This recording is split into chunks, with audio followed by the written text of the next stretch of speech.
হযরত লূত আলাইহিসসালাম ছিলেন হযরত ইব্রাহিম আলাইহিসসালামের ভাতিজা। তিনি জন্মভূমি বাবেল শহর থেকে হিজরত করে বাইতুল মুকাদ্দাসের অদূরে কেনআনে চলে আসেন। আল্লাহ লূত আলাইহিসসালামকে নবুয়ত দান করেন এবং কেনআন থেকে অল্প দূরে জর্ডান ও বাইতুল মুকাদ্দাসের মধ্যবর্তী সাদুম অঞ্চলের অধিবাসীদের পথ প্রদর্শনের জন্য প্রেরণ করেন। এখানকার ভূমি ছিল উর্বর ও শস্য শ্যামল। এখানে সব ধরনের শস্য ও ফলের প্রাচুর্য ছিল। এসব ঐতিহাসিক তথ্য বিভিন্ন তাফসীর গ্রন্থে বর্ণিত হয়েছে।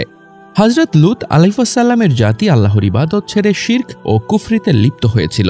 দুনিয়াবী উন্নতির চরম শিখরে উন্নীত হওয়ার কারণে তারা সীমা লঙ্ঘনকারী জাতিতে পরিণত হয়েছিল।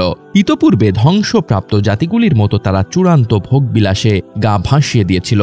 অন্যায়, অনাচার ও নানাবিধ দুষ্কর্ম তাদের মজ্জাগত অভ্যাসে পরিণত হয়ে গিয়েছিল। এমনকি পুংমৈথন বা সমকামিতার মতো নোংরামিতে তারা লিপ্ত হয়েছিল, যা তাদের আগে কোনো জাতির মাঝে দেখা যায়নি।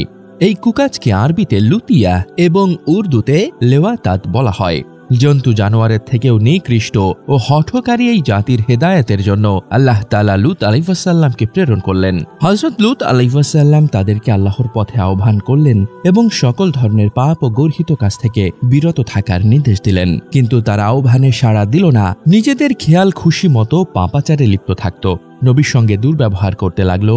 তৎকালীন সময়ের কঠিন পরিস্থিতি পবিত্র কোরআনে আল্লাহ তাআলা তুলে ধরেছেন এভাবে। হযরত লূত আলাইহিসসালাম প্রথমে তাদেরকে আল্লাহর একত্ববাদের ওপর দাওয়াত দিয়ে বললেন, আমি তোমাদের জন্য বিশ্বস্ত রাসূল, অতএব তোমরা আল্লাহকে ভয় করো এবং আমার আনুগত্য করো। আমি এর জন্য তোমাদের নিকটে কোনো রূপ প্রতিদান চাই না।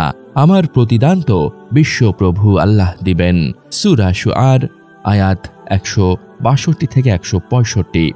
লূত আলাইহিসসালাম তার জাতিকে আল্লাহকে ভয়ের কথা বলার পর তাদের বদঅভ্যাসের প্রতি ইঙ্গিত করে বললেন, বিশ্ববাসীর মধ্যে কেন তোমরাই কেবল পুরুষদের নিকটে এসে থাকো? সূরা আরাফ আয়াত 81।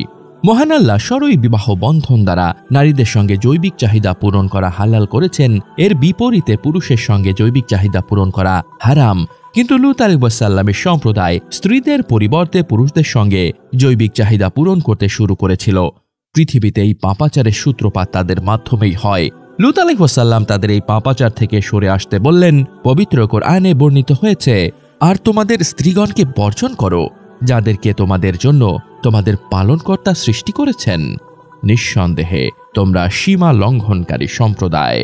সূরা শুআরা আয়াত 166।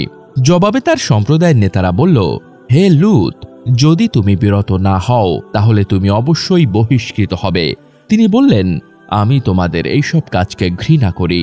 সূরা শুআরা আয়াত 167 থেকে 168। সমকামিতার পাপ ছাড়াও এই সম্প্রদায় আরও বেশ কয়েকটি গুরুত্বপূর্ণ অপরাধে জড়িত ছিল।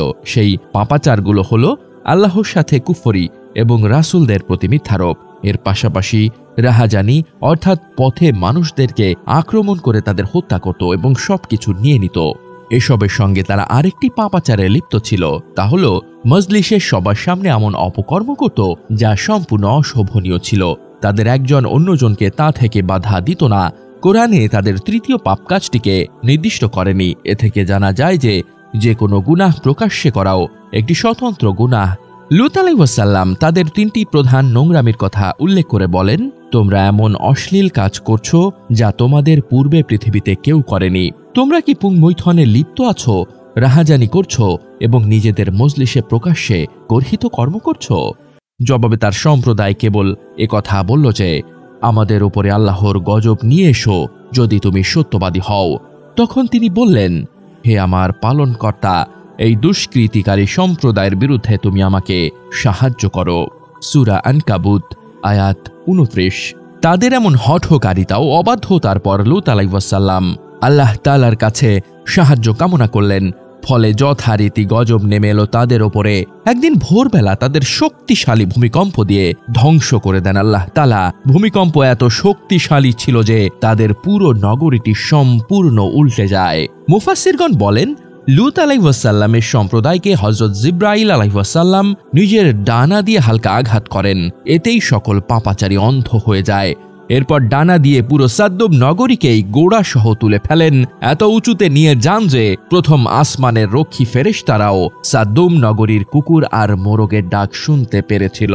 ঘুমন্ত মানুষের ওপর তাদের ঘর বাড়ি আছড়ে পড়ে। আশপাশে আকাশ থেকে বৃষ্টির মতো কঙ্কর নিক্ষেপ হতে থাকে। এবার পুরো জনপদকে উল্টো করে সজোরে জমিনে ধসিয়ে দেওয়া হয়। এবার আল্লাহর পক্ষ থেকে প্রত্যেক পাপীর নাম লেখা পাথর বর্ষণ করা হয়। এরপর আল্লাহ সে স্থানে দূষিত পানির জলধারা প্রবাহিত করে দেন। কোরআনে বর্ণিত হয়েছে, অবশেষে আমার আদেশ চলে আসলো, তখন আমি উক্ত জনপদকে ধ্বংস করে দিলাম এবং তাদের ওপর স্তরে স্তরে পাথর বর্ষণ করলাম। সূরা হুদ আয়াত ৮২।